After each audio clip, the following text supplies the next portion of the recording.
we are pushing forward this new, very critical piece of the chain abstraction stack that we think will underpin how liquidity moves between every single chain in the space, called the clearing layer. And what does the clearing layer do? It acts as a coordination mechanism for anybody in this ecosystem to be able to coordinate how they do settlements with each other throughout the space. So rather than having each bridge do their own kind of PvP thing of like, we're going to rebalance our own funds using other bridges or using like canonical bridges, solvers can tell Uniswap, hey, I have funds on Arbitrum and I actually want them to be on Optimism. And Uniswap solvers can say, hey, I actually have funds on Optimism and I want them to be on Arbitrum. Let's just swap. Welcome to DeFi Revelations, where we have thoughtful conversations with projects across DeFi. My name is Kirk, the head of business development with Revelo Intel. Today's guest is Arjun, the founder of Connext. Connext is an interoperability protocol that just announced Everclear, a cross-chain liquidity clearing layer that could change DeFi as we know it today. We hope you enjoyed the episode. Well, welcome everybody to DeFi Revelations. We're back with another episode with Arjun, the founder of Connext / head researcher of Connext.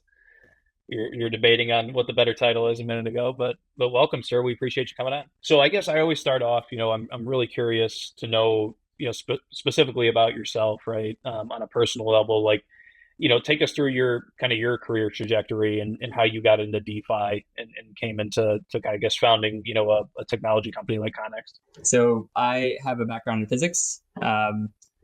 Was kind of interested in pursuing physics academia back in the day.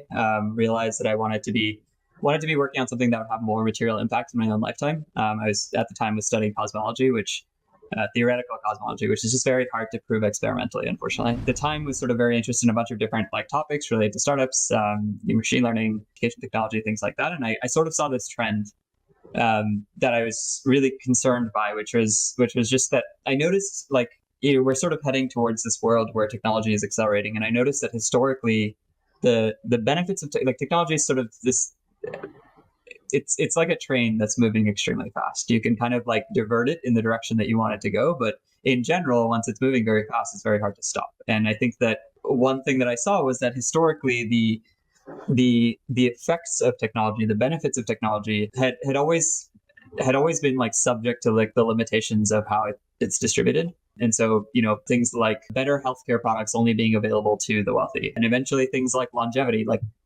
things that let potentially human beings live for hundreds of years being only available to the absolute wealthy elite. Became really increasingly concerned about these kinds of outcomes, especially with in terms of AI, because I think there's a very meaningful risk today that in the world that we live in, that AI automates away the vast majority of the world's jobs, but then all of the value that is created as a result of AI automating away those jobs only flows to one company. And I realized that there needs to be some other way for us to be able to more effectively distribute the value, socialize the value of technology, and ideally to accelerate the transition of technology towards becoming a public good, right? Because technology only has this effect when it is owned by, it's a product or a custom implementation that is owned by a small number of companies. But once it becomes a public utility like electricity, eventually it's just available to everybody. And around the same time, I kind of learned about Ethereum. I'd had a bit of exposure to peer-to-peer systems through peer-to-peer file sharing in the early IRC days. But I became really interested in this idea of a world computer, a system where you can go and build these kinds of public goods. This was back in 2016, so quite a long time ago. In the early days, I was sort of involved in helping build some tangential infrastructure on top of Ethereum and helping support the ecosystem. And in 2017, I saw that there was just this big opportunity, at least in my opinion, where I was noticing that there were an increasing number of projects that were building in the ecosystem, but nobody was really thinking about how to make the technology very accessible to users. And so we started Connext with this very simple mission of, we were actually one of the first projects to say this. And now it's everybody says it so often that we actually it's so cringy. But we were one of the first projects to really say that we wanted to figure out how to scale Ethereum to 1 billion users. At the time, back in 2017, this meant scalability research. We became one of the first L2 scalability R&D teams. We built one of the first L2s on Ethereum, potentially the first non-custodial L2 on Ethereum. It's always hard to tell, but this was back in 2018. And then went on to kind of do core research with a bunch of the other L2 teams on early proto rollups, and then interoperability kind of came out of that. Interesting. Yeah, I've never heard that phrase before, by the way, scaling Ethereum to the next billion users. I've never heard that. I'm glad you're saying that on this podcast. It might be the first. Might be the first. No, but no, it's good to hear that context. And I guess, rolling right into it, right? Like, so what led you to wanting to get into, Connext? Like, what was the need that you guys saw in the market that you think that the project serves? Give us the elevator pitch of Connext. From day one, our mission was always, let's figure out how to make this accessible to normal people, right? And like, what's really interesting about Web3 and about crypto is that like UX problems in Web2 are UI problems because we just usually try, and like their user experience, like flow problems. They're things that exist at the application layer rather than things that are fundamental to the technology. And that's just because with Web2, we've developed like better protocols, better like methodologies, better playbooks for how we build applications to the point where we know in general how to provide a good enough user experience. This wasn't always the case. So in like the early 90s, for example, to use the internet, you had to go manually connect to someone else's network and then go and like retrieve files from them. And the web really is what changed this in like 1995. For Connext, what we realized was that there were these like shared sets of problems around the fact that there's really no way to like create a blockchain system that is simultaneously fast, cheap, secure, which is the scalability trilemma. And also, once you move towards a system that uses rollups, so like uses layer twos through modularity, a system that is also simultaneously seamless to use, right? Where there isn't this like problem of fragmentation. So for the past few years, what we've been really focused on is fragmentation. And we've realized that this is maybe the biggest hurdle that this space faces that it needs to solve in order to get to the next stage, which is building like actually useful applications. So for us, really that has meant like working really closely with new chains that are launching, especially rollups, to understand how can we create this single unified experience, what we call chain abstraction. Gotcha. Let's dig into chain abstraction a little bit too, right? Because I think this is one of the first times we've heard, right, is when Connext kind of came out and termed it, chain abstraction. I think we hear about abstraction in many forms, right? Account abstraction. What does chain abstraction mean, I guess, in your guys' world, and why do you think that's so important? Yeah, chain abstraction is basically a vision for how this space should work. It's not necessarily a super revolutionary vision. It's like very obvious to people once they hear it, but I think there just needed to be some like shared shelling point for everybody to agree, like, okay, this is what we actually need to get to. And the vision is really simple. Users should not need to care what chain they're on. Right? If they want to care, that's obviously important. And of course, like there are certain situations where users should understand and care about things like security, but they shouldn't need to. And from my perspective, it feels like, and at least from our perspective for the past few years and our research, it feels like this is just a prerequisite to getting to the point where you can have Web3 applications that actually look and feel like Web2 applications. Because when you go and you use YouTube today, you don't need to know how Google's distributed database works. You don't need to know how any of the infrastructure behind the scenes works. You don't need to know how like Cloudflare CDN distributes content to you. You just use the internet. And like, of course, there are implications to all this technology. There's security like risks that you take on as a user by working with all this underlying infrastructure. But at the same time, like it's certainly unreasonable to expect every user to learn about like what is an Arbitrum L3 and how do I get there? Right. Yeah, I think I agree with you 100%. From a user experience perspective, we've got to get to that point eventually. And, one of the things that I've been thinking about a lot lately is, for years and years now, right, ever since Ethereum was born, everybody's building on top of the ERC20 standard, all of the standards that obviously, are canonical with Ethereum. And then comes along like these new interoperability protocols, right? And it's not like, it's not necessarily that, I don't think the hurdle is like, okay, let's convince people to use maybe the new interoperability protocols necessarily. It's more or less like retroactively, how do we get all of this TVL and all of these protocols that built on ERC20 to using something new, like, I think yours is called what, XERC20. So maybe touch on that a little bit about, your guys' new, I guess, token standard and how you guys view maybe like, how do we retroactively like retrograde the system to where we want it to be? So I guess maybe to start with some context around like what XERC20 is and why it exists. When people were designing ERC20 tokens, Alchemix Finance empowers you to spend and save at the same time with a self-repaying, interest-free, and non-liquidatable loan. Deposit your assets and access your future yield now. Available on Mainnet, Optimism, and Arbitrum. Head to alchemix.fi to get started. No one was considering the fact that these tokens would need to be able to be sent across chains. This is like a fundamental limitation of the standard today, is that it allows you to transfer tokens and maintain the supply of the token, but there's no functions within the core ERC20 interface that allow you to reduce the supply and increase the supply. Now, of course, there's concerns about that, right? There's risks associated with reducing and increasing the supply of the token, but the fact that this is not even a part of the interface means that there was just no place for people to start with on bridging. So how did bridges work as a result of that? Well, everybody did the thing that they thought was best, which was okay, well, we can't burn this token. We can't just make it disappear from here and appear on this other chain. So what we're going to do is we're going to go lock it in something. We're going to put it into a bridge, and it's going to get locked in that bridge. And then the bridge is going to go and create a representation of the token on another chain. And that representation effectively points back to the locked tokens in the bridge. This is a completely reasonable answer and a completely reasonable solution. It works if you're talking about two chains and one bridge. The moment you start talking about two chains and multiple bridges, or you're talking about many chains and multiple bridges, it becomes really complex. And the reason for that is that now you're locking, say you're talking about ETH, you're locking ETH into not just one bridge, not just one contract, where now it's there's this asset on the other side that's a pointer back to the funds here. But you're now locking it across many different contracts. And then the question becomes, well, what are you minting on the other side? So if you have multiple bridges locking ETH and then allowing you to transfer some asset on Arbitrum, for instance, well, are they giving you the same asset? If they're giving you the same asset, then you have a whole bunch of issues associated with things like security. Are they giving you different assets? Well, if they're giving you different assets, now as a user, you have to deal with this huge overhead of, well, which version of ETH is the right one? Which version of ETH is the one that I want to use to go and swap on Uniswap? And it's kind of a mess. It's a little bit of a shit show. And it's just because it's honestly, all of this comes down to the fact that we just didn't really realize that this was going to be a problem. We didn't realize how big this space would get. We didn't realize that we would need to be on multiple chains. XERC20 is an attempt to unwind that. So there's a bunch of other approaches to bridging tokens, things like OFTs, wormholes, NTT, Axelar's ITS, whatever. Everybody has gone and created one of these, and I understand why, right? If you control the rights to mint the version of a token, you basically control that ecosystem forever. It's a form of lock-in that's kind of insane, right? Right, it's a moat.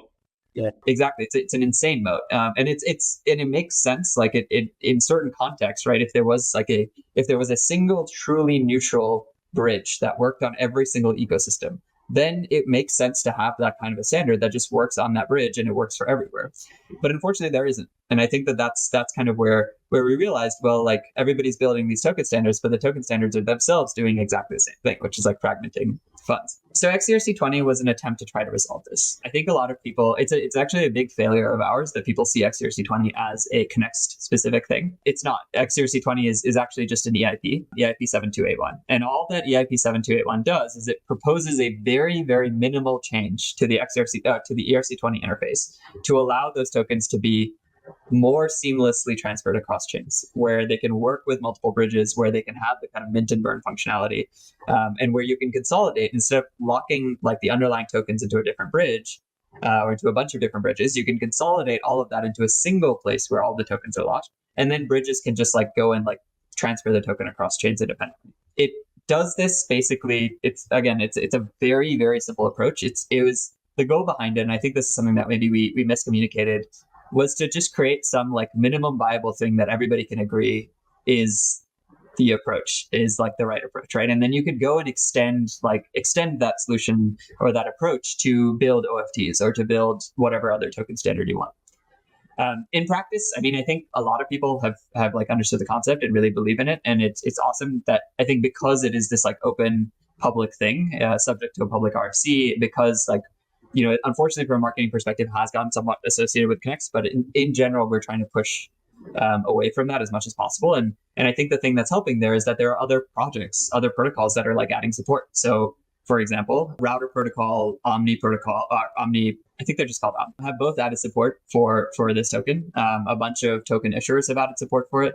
A bunch of major token issuers like Circle have been deeply thinking about the design pattern. And again, it's a recommendation, right? This is any ERC is a guideline on how you should build this stuff. It's not specifically an implementation. And so Other folks like Circle have publicly said that they're looking at these recommendations to understand how they can design their own systems. And then you have, canonical bridges like Arbitrum and Optimism adding support. So I think that there's an ecosystem that's growing around this, and I think it's growing around this idea of there can be a shared standard that everybody agrees on that's just minimum viable for everyone and that's neutral. But obviously it's still like early days, and we'll kind of have to see how this shakes out in the long term. Yeah. I think that's one thing that I guess is always on my mind, because obviously there's a ton of bridging protocols, a ton of interoperability protocols, and it just seems like everybody has that, right? You mentioned the OFTs from layer 0, wormhole standard. Everybody's kind of like thinking the same thing, but it's refreshing to hear kind of somebody come at it from like thinking, hey, we got to put the competition to the side for a minute if we all want to like grow this pie, kind of. I think that's difficult, right? Is like you've got layer 0, you've got wormhole, you've got all these protocols building their own token standards, and onboarding x amount of TVL or x amount of protocols onto that token standard. But then you've got the other, the inverse going on over here with their competitor, or with another protocol. And again, like you said at the beginning, it's just further compounding the problem that we already have. And for the user, it's just going to get more and more complicated the more and more of those that are prevalent. So it's definitely good to see something at the base layer being done. And at least from my perspective, I hope that it works out and everybody adopts it. So that's definitely interesting to hear your thoughts on that. I wanted to talk about Everlayer a little bit too, because I know that's been a big announcement from Connext lately. Talk about Everlayer and maybe where the Everlayer kind of comes into play in the ecosystem, or what the end game is here for the protocol. So as you may know, we recently announced our rebrand to Everclear. Everclear is we're sort of really excited by this new direction. So I'll talk a little bit about the rebrand, and then I'll talk a little bit about the protocol. From a rebrand perspective, we've basically decided to sunset the Connext brand, and move over to talking about the system as Everclear. And there's a really good reason for this. Well, there's a bunch of different reasons. One is we've historically seen a lot of confusion around the Connext brand. Connext, as I mentioned, has been around since 2017. We've done a lot of different things, and I think like it's been tough for people to keep up with all the new things that we're doing. And so we've decided that it makes sense to kind of separate out the different pieces of the brand. And so in particular, one thing that's really important is like Connext in the past had sort of the Connext bridge, and then there was like the underlying Connext protocol, and like the underlying Connext protocol was what you could use to build different kinds of applications across chains and do things like chain abstraction. But the Connext bridge was the UI interface that a lot of people were interacting with, and I think people were kind of these things are not disambiguated enough. With the new brand, there's basically a new system called Everclear, which I'll talk about in a minute, and then there's Eversync, and Eversync is this intent-based bridge that sits on top. And so we want to kind of make sure that there's like a clear delineation between these things. What is Everclear? Everclear is the first clearing layer. Everclear coordinates the global settlement of liquidity between chains with the goal of solving fragmentation for modular blockchains. Let's talk about what this is and why it exists. For the past few years, we have been deep in the weeds of trying to understand how can we achieve this outcome that I talked about earlier, which is chain abstraction. How can we get to the point where like users never need to care about what chain they're on? And what we saw was that this whole space is just made up of like a ton of trade-offs. One of the core trade-offs that exists, for example, is around like how messages are secured as they go between chains. So if you are building a bridge today, you have to basically choose between being cheap and scalable versus being extremely secure. And the reason for this is really simple. It's actually the same reason why you have like this, you actually have the exact same problem with L1 blockchains. And it's that if you want to have a more economically secure bridge, you need to have more people attesting to the state of the bridge, more people involved in like making this transaction happen, right? And so you need a larger consensus set, either if you're like a POS bridge, or you need to run a light client of a large consensus set. And of course, that costs a lot of money, even with ZK. Or you're doing something like shared sequencing, or you're doing, like the state storage proofs or things like that. But all of these approaches, they're fundamentally expensive. Like, and when I say expensive, I don't necessarily mean like insurmountably expensive, but I mean that like if you are a user doing, thousands of transactions a day to go and interact with an application, they're not like this could cost you maybe $30+ a transaction if you're verifying each and every one of these messages, which is of course not going to work.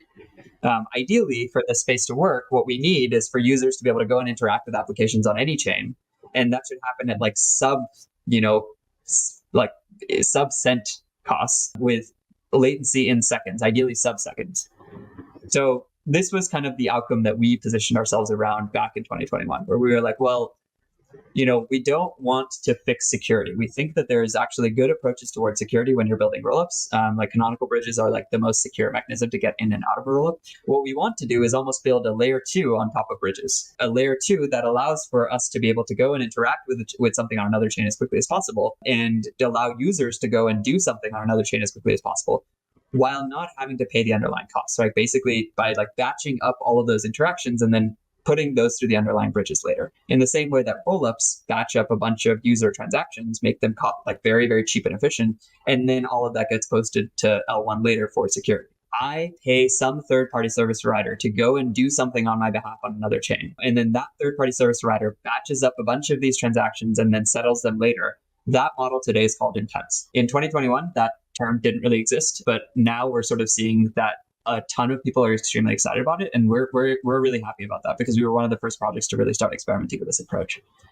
In the process of experimenting with this approach, so there's two things that we've noticed now, and this is basically where Everclear comes from. The thing number one that we've noticed is that the vast majority of projects that we've been talking to these days that are trying to do things across chains are heading towards using intents. Everyone has kind of realized this is how you can really deliver that user experience that everybody wants, right? Across is probably the biggest, like most well-known brand around cross-chain intents or intent-based bridging, but everybody is heading in this direction. And I think if you just sort of look up the term chain abstraction on Twitter, you see there's so many new projects talking about it and so many existing projects pivoting into it. So that's thing number one, that we've realized everybody's heading towards this intent-based model. Point number two that we realized was that we encountered a bunch of problems associated with building an intent-based bridge back in 2021. And what we've noticed is that everybody is encountering exactly the same problems that we did 3 years ago. And what's really awesome is that we have actually spent now 3 years trying to understand and fix some of those underlying problems, and get to the point where we can provide the ideal outcome. And we think that the work that we have done is like broadly applicable to the rest of the intent market today. So what is a clearing layer? Every single intent protocol today relies on solvers. Solvers are like third-party actors, as I mentioned, that are doing the thing on your behalf on another chain. Solvers hold capital. They use their own money to do whatever it is that you want to do, right? So if you say, I want to go and deposit into Aave on Arbitrum, I want to deposit 100,000 USDC into Aave on Arbitrum, a solver puts their own 100,000 USDC into Aave on Arbitrum and gives ownership over to you. And then they go back to the intent protocol and say, hey, I am owed 100K from the user's deposits back on wherever they transferred from. So let's say it was Optimism. Most intent protocols today, including Connext back in 2021, basically just settle back to Optimism. They'll be like, okay, yeah, the user gave you 100K on Optimism and you paid 100K on Arbitrum. Let's give you the user's 100K back on Optimism. And so the solver's liquidity ends up moving, right? They've effectively moved to a new chain. This works in the case of Optimism and Arbitrum because both are chains that people are using. But what if the transaction came from Degen chain? Or what if it came from XYZ random long tail L3 that nobody's ever heard of? And that's going to happen, right? People are going to try to go to those ecosystems. They're going to try to get out of those ecosystems. Well, in that case, the economics of solving get kind of weird, where it's as a solver, now you have to figure out how to rebalance your capital. As it turns out, rebalancing is actually one of the hardest parts of being a solver for cross-chain intent protocols today. This was literally the number one thing that we've been trying to fix now for years for our own ecosystem, where we realized back in 2021 that 90% of our solvers were just either not able to rebalance because it was just not cost effective for them, or just didn't know how, or didn't have the operational capacity to do it. And so we had $50 million in TVL, but only 5 million of it was actually even being used in the first place. And we found that the people that were using it were in many cases operating at a loss, because the cost of rebalancing funds means the cost of bridging, right? So you have to go and if I have my funds in Optimism and I need to get them back to Arbitrum, I have to go bridge them. I have to figure out how to bridge them. And I have to build an in-house aggregator, or work with a bunch of other tooling to go do that myself and pay the cost of doing that myself. Over time, what we've noticed, and there's been a bunch of really interesting posts about this. So you could check out, for example, DeFi has a post that they put out called "The Untold Trade-offs of Intent-Based Bridges." Definitely recommend checking that out. There's some really interesting data in there. And in general, a lot of people are highlighting the fact that, well, these intent-based bridges are creating an open marketplace for services, right? Sort of like TaskRabbit. Like it's TaskRabbit, I think, is a really great analogy, where it's like, go do this thing on my behalf, right? You're creating this open marketplace of services, but the services are so difficult to do that only a few people can do them. And so in practice, who are the solvers today? Well, it's either the intent-based bridge protocol teams, so like across running their own solver, or it is Wintermute, basically like huge market makers that have like hundreds of millions of dollars in capital and can do whatever they want with it, right? This is not really going to work, right? It's not like the world that we're heading towards is a world where there's going to be not just, a small handful of chains where, Wintermute has a lot of money on, or where it's centralized exchanges support, but instead hundreds of different chains, right? There are hundreds of chains in the pipeline. People are really, really not ready enough for how quickly this is going to accelerate. I'm willing to make a very hard bet that there will be over 1,000 rollups next year at this time. And I think it's just because it's getting so extraordinarily easy to deploy a rollup. Like a rollup is, to quote everybody from the base ecosystem, right? Rollups are the new servers. That is the mental model for rollup. Like you're going to build applications on top of rollups. People will provision rollups like they do servers today. Imagine if your server, when you went to Amazon and you created a server for your application, imagine if that server was not connected to the internet. How completely useless would that be? I think that's kind of the risk that we're seeing in this market today, is that the vast majority of the chains that are out there need to do a ton of manual work to go and get bridges to support them, to get connected to this interchain ecosystem.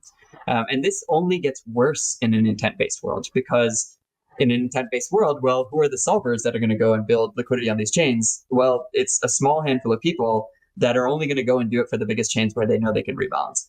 And so that's realistically only going to be the top 5 to 10% of chains. So if you are going and building a really, really incredible kick-ass gaming application that is not really very financialized, but you just need to give users a really amazing way to get into your ecosystem, how do you do that? What we realized was everybody has this problem.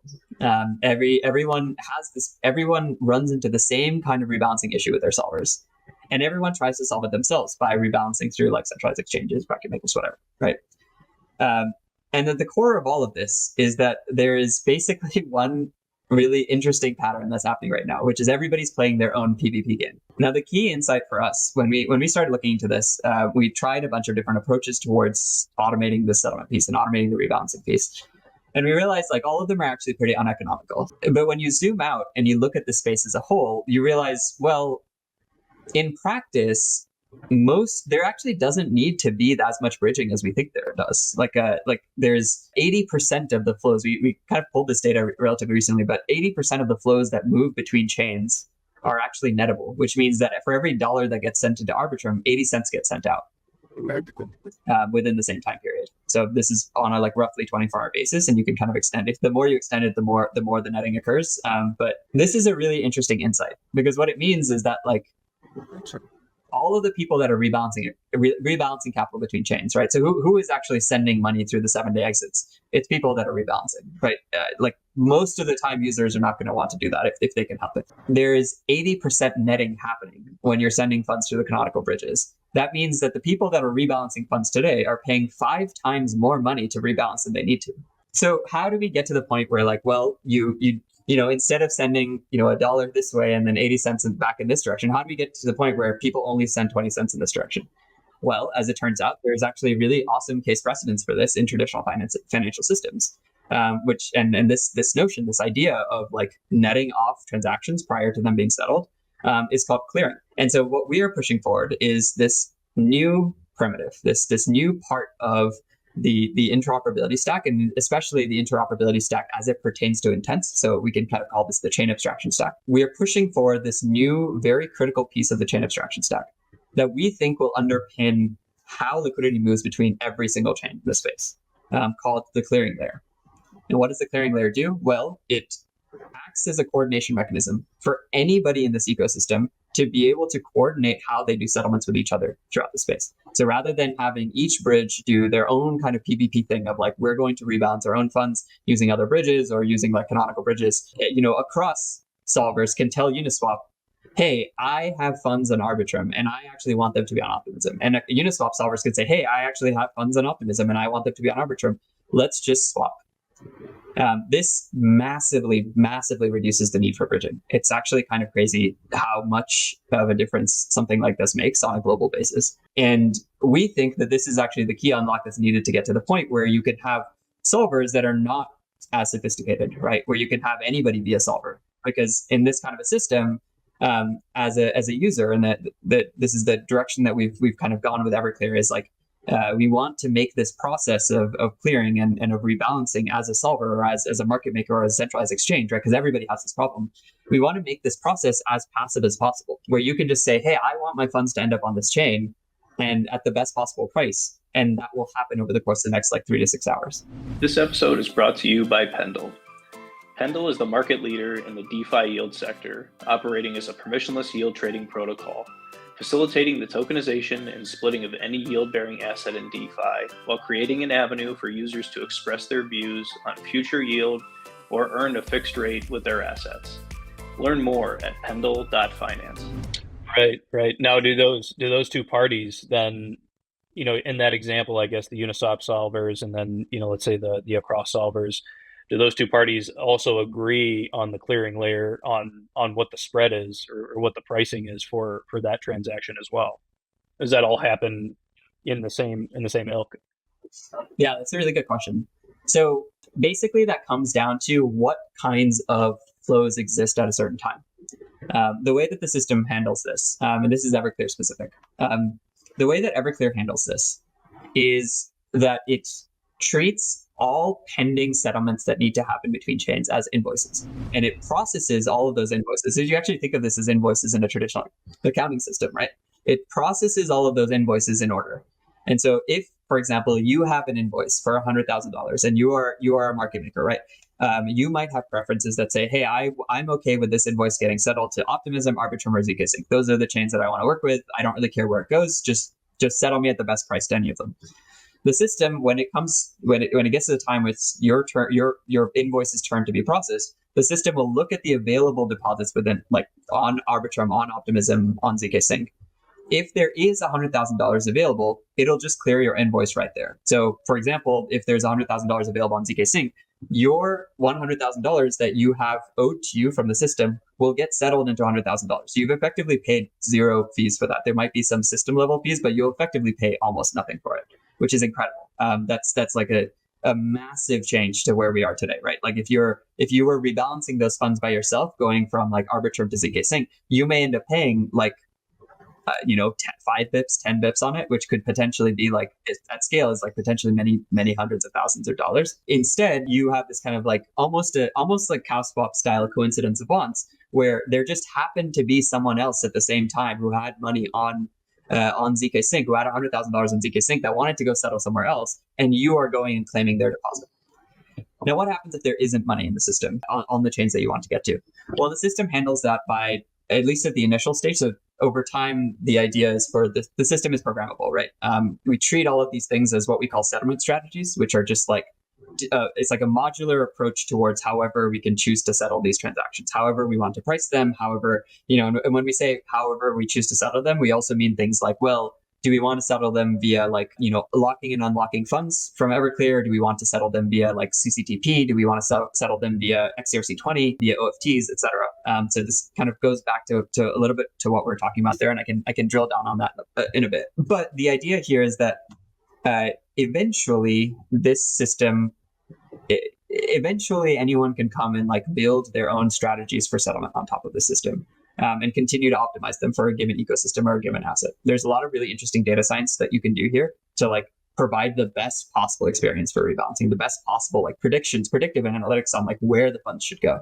At launch, this is not going to be there, obviously, because we want to keep things simple and we want to kind of get it out the door and start getting people building with it. So at launch, there's an initial approach. The initial approach is, I think, fairly straightforward and quite measured, which is that for cases where there is not available liquidity for you to settle into, the system will just auction off your invoice at a Dutch auction.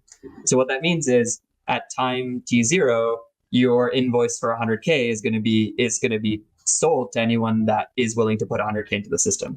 At time T1, someone can go and buy your invoice for like $99,000, $999. or whatever, et cetera, et cetera, et cetera. And it basically, the price will continue to decline until someone is willing to go and like say, hey, I'm just going to go and purchase, I can buy $100,000 in the system by depositing $99,950 over here. All right. So there's an arbitrage that's created. Yeah, I gotcha. Interesting. Does this what kind of applications does this have to, like, we're talking about interoperability, but this liquidity layer of a clearinghouse, right? It almost has applications to like perps, so like I'm thinking about like take some of these intent-based perps now. So like let's just say in 10x, for example, right? I think one of their problems that they're going to run into is that they have to find multiples amount of market makers that are willing to like make these markets on these assets, right? And again, you're going to run into the same problem where you're limited to the amount of market makers that you can find and kind of interact with. Like does this clearing layer have like applications to that where it almost like unlocks this new wave of solvers, right? Where like you're almost like crowdsourcing solvers for your intent-based system. Yeah, exactly. So the idea is like this system can be used as like the back-end kind of liquidity coordination mechanism for any type of cross-chain intent system, or really even a bunch of other cross-chain stuff. Basically any system where any case where like people want to move large amounts of funds between chains, but they're very time insensitive, right? And like, we personally see that largely being solvers in the long term, because that is going to be how people interact with the interchain. But that problem kind of trickles down to everybody. Like even centralized exchanges have this problem. Not every centralized exchange can support every chain because they have to go and build liquidity on every chain. So they run to the exact same mission. For things like IntentX, like you mentioned, yes, like a key feature of the system is that it is highly, highly programmable. So like the system is actually an arbiter orbit rollup. It's like it's basically a computer. It's a settlement computer that everybody's like putting their funds into, and then running a like set of scripts on that computer that anyone can go and build. They're kind of opting into which scripts they want to run on the computer, and then the scripts give you an output of like, okay, what is the best like globally optimal way to settle all of these funds for everyone, and everyone opts into this shared mechanism for a global optimal settlement, simply because on the long run, that's going to actually make them a lot more money. For cases like IntentX specifically, the goal is to allow for those kinds of products to work on top of the system in a similar way to any kind of intent-based bridge as well. You can go and add any arbitrary logic for how an intent gets like what we call reconciled in the system. Reconciled basically just means like you are matching the original intent with the transaction that the solver made, and like making sure that those things match to each other. So basically making sure that the solver isn't cheating. And in addition to that, the system itself, even separately from that, there is an opportunity to similarly build things like perp dexes on top of the system itself. So like, you basically created this like computer that is holding invoices and settling invoices. There's no reason why you can't financialize those invoices. And I think it's actually really important that we do financialize those invoices. So in the same way that in TradFi, we have like invoice factoring, and we have, so many other like leveraging invoices to be able to go and do things. Like these are all types of use cases that solvers can benefit from, where, you can allow users to create a perp dex on top of, future settlements, and to be able to trade futures of settlements. Yeah, it's extremely interesting. I mean, do you guys think, again, don't make me put your foot in your mouth or anything, but I'm an order book maxi, right? And I really like order books for the capital efficiency. I could see if something like this takes off, right, and is successful, I could see this replacing AMMs for most of the functionality that we see in DeFi. What are your thoughts on that? Do you see that same? I mean, I know that's a grand, I guess, goal to aspire towards, but I mean, do you feel that same way? I mean, I think like AMMs are actually extraordinarily effective at what they do, but there are a lot of cases where like an AMM doesn't make sense, right? Like AMMs are a good source of liquidity passively for the ecosystem that a lot of projects can go and build on top of. But for traders who want to eke out the best possible performance, like there really is no way other than order books. Historically, we've struggled to be able to build order books on chain, which is why things went in the direction of AMMs. But yeah, the goal is that this, we're already seeing this. Like every DEX that exists today, most DEXs that exist today are headed in the direction of becoming intent-based DEXs, and eventually cross-chain intent-based DEXs, right? And like they're doing this initially using RFQs, and then eventually moving to auctions, then eventually moving into order books. And so I think the space is headed in that direction in general. And in the same way that, like, you know, the New York Stock Exchange has like, there's actually the parallels are very, very interesting, where like the New York Stock Exchange has, you know, a ton of different kinds of applications building, a ton of different sorts of things like Robinhood, for example, that are sources of order flow. And then you have different avenues where people are trading. Ultimately, though, it is the New York Stock Exchange clearinghouse that actually clears all the trades. And having that single central point where all trades are registered and then netted off against one another prior to the end of day settlement actually is part of what makes the system effective.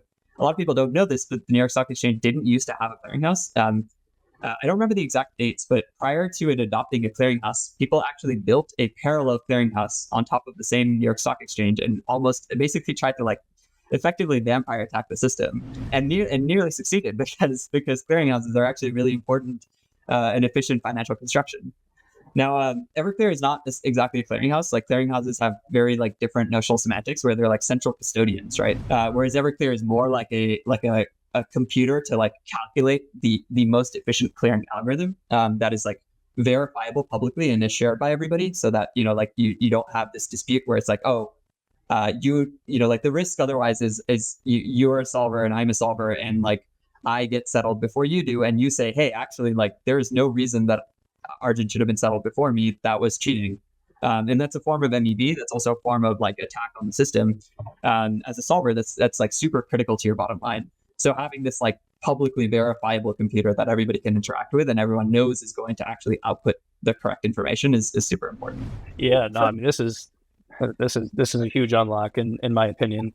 Really excited to see you guys build it out. I guess, you know, taking a step back for a second, what about security, right? I think, you know, when we talk about, you know, interoperability and bridging and all that, I mean, it's been littered with hacks, you know, security breaches throughout its life cycle, which is, I mean, just like any new technology, I think that's to be expected, to be honest with you. But let's talk about how you guys are going to secure the system. You know, what kind of measures are you guys, you know, taking? Take us down that route a little bit. So I think there's like, so there's security means a lot of things, right? There's basically like implementation security, and then there's like economic security. Both are really important. Implementation security affects our risk of getting hacked. Economic security sort of affects our risk of getting hacked, but in practice really more affects basically long-term risk of the system being like captured by centralized interests or being otherwise like attacked by more sophisticated actors. In general, we don't see a lot of like economic attacks on things in the space. That's not to say that they won't happen, but it's just that we're a little bit early. There's three types of economic, or like there's four types of overall security risks that we kind of see. The first is the simple one, which is like implementation risk. How do you reduce implementation risk and i.e. the risk of getting hacked? There's pretty straightforward ways to reduce that risk. One of the big ones is to like use battle-tested infrastructure and to like make your code as minimal as possible. This is actually one of the big unlocks of moving to this like new like clearing layer mechanism, is that the core implementation of the system is very simple. It just builds on top of a lot of stuff that already exists. So the system is built as an arbitral orbit rollup. So we're using a very, very battle-tested rollup stack. And then all of the core system contracts just live as normal contracts on top of the rollup. And then like system configuration, et cetera, everything lives just in that single rollup, which is awesome because it really, really reduces the complexity of a lot of stuff across chains. On each chain, each spoke chain, what we call spokes, basically each chain that is supported, we deploy a gateway. The gateway contract is actually very, very minimal. It's intentionally very minimal because we want to make it very easy to port to new ecosystems. So allow it to be used in Cosmos, Solana, etc. Because of course, Everclear only works if it works everywhere. And so I think between those two pieces, like the kind of design choices that we've made, and then the fact that we're using a bunch of infrastructure that already exists, like I would say that the complexity of this system is far, far lower than really any bridge system that exists today. I mean, like orders of magnitude lower in most cases. And for that reason, I think we're a lot less concerned about security risks than we would have been, than like we would be otherwise just building an outright bridge. Of course, you can constrain this further using like audits and just good security practices, things like Immunify, et cetera. And those are all things that we're like really at the forefront of trying to steer into as much as possible. We're working already with like very like security minded folks from the get-go as a core part of the development process. Then there's like the three kind of other tangential risks that we see. And I'll try to go through these a little bit more quickly. So risk number one is a like basically an attack of the rollup itself. So like there is a risk that the core computing functions that are running on the system that are being used to decide how settlement should occur could be corrupted by a malicious actor, in this case a malicious rollup sequencer. This is part of the reason why I've chosen to go with Arbitrum Orbit, is that Orbit has working fraud proofs. So from day one, we can sort of say like, no, this system, if that something like that happens, you can actually slash the rollup sequencer. And there are ways to like protect against this from a user perspective. So I think that risk from our perspective, we see is very, very reasonably constrained. The secondary risk is how the rollup then communicates to other chains. So how does it read the state of gateways from other chains? And then how does it communicate back to each other chain? Out of the gate, what we're doing is, of course, it's a programmable system. People can go and build whatever mechanisms they want. And we expect that just about every transport mechanism, so things like, Polymer with IBC, Layer 0, whatever, we expect that in the long term, it will just make sense for these ecosystems to kind of integrate with the system.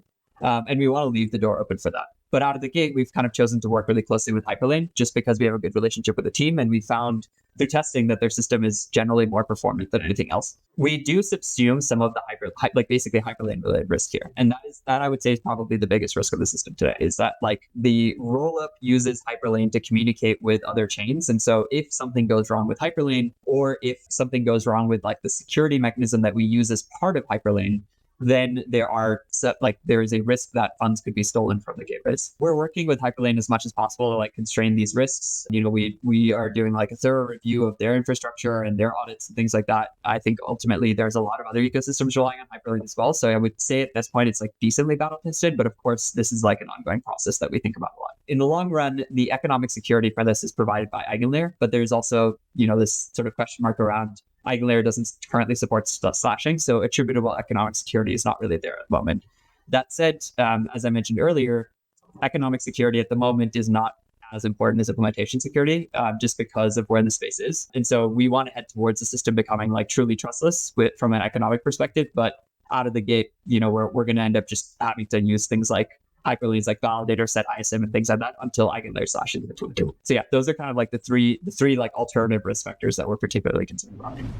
Awesome. I think it's a good place to wrap. This has been awesome. I mean, it's been awesome to hear about what you guys are building and truly innovative stuff.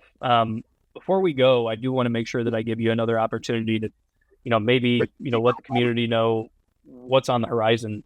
When are we going to expect to see some of these innovations live in the market? Maybe if you can answer that, but just anything that you've got your eye on as far as maybe for the protocol, some milestones that you're looking at, or even just in the greater space. What's exciting you? Yeah, absolutely. So Everclear is live on testnet today. This is kind of the core part of the announcement that we made, is that like it's ready for builders to start building with. We're already working with a bunch of different ecosystems. I mentioned earlier that there's this like ecosystem emerging around chain abstraction, and we are super, super excited to support that as much as possible. We're trying to work with everybody we can. And so if you're a builder that's building a project related to intent or related to chain abstraction, please come talk to us, because we want to learn more about the problems that you have, and we want to see if there's like ways to help. We sort of see Everclear as this like very, very positive sum foundational layer for all of these kinds of protocols. And like the more people that get involved with it, the more basically the better pricing becomes for everyone, which is kind of cool. It's like one of the rare instances in the space where you have something that's like truly, truly positive sum. Aside from that, things that are coming up over the course of the coming weeks, we're kind of like gearing up for mainnet launch. We are expecting to launch our kind of alpha mainnet in early Q3 is our estimated timeline. Alpha mainnet is going to mean like live with real funds and real transactions. We'll be migrating over all of the legacy Connext like volume and traction over to the new system, but it will also mean that there's some like guardrails. So we're going to have, the Everclear DAO, previously Connext DAO, like owning contracts, and there will be upgradability and things like that. Like there will be allow lists to just stop any potential like constrained risks as much as possible while we just continue to get more confidence in the system. Aside from that, I mean, I think the main call to action is that we really think that there's this is actually the first podcast that I'm doing around Everclear. I'm still, figuring out how to talk about it. I think we're all still figuring out how to talk about it, but we really truly believe that this is like there's a there's a stack that's emerging around chain abstraction that I think is extremely important. And I think over the course of the next like few weeks and the coming months, we're going to see that like the clearer definitions around like what this stack looks like, what people are doing, and how these problems are getting solved. And I think that this is a trend that's really worth paying attention to. So like separately from plugging Everclear itself, I think that people that are listening to this should go and like read more about chain abstraction. Go follow projects like Socket, Kalani, Enzo, across Uniswapx. Go see what all of these different folks are doing to learn about what's happening in this ecosystem, because this is truly going to be the next step of how we get to this like seamless, idealized interchain world, right? Like the decentralized paradise that we've kind of been waiting for a while. And yeah, I mean, aside from that, from our side, like if you want to keep up with what we're doing, you could check out our website at everclear.org. You should also follow our Twitter handle, everclear.org. I think if you look at the former Connext handle, we also link to there. And then aside from that, like join our Discord and definitely get involved with the community that's building this. Awesome. We really appreciate your time, Arjun. I know it's precious. We really, really look forward to seeing all these things live in the jungle, so to speak. And we'll have to do this again soon. Thanks everybody for tuning in, and we'll see you next time.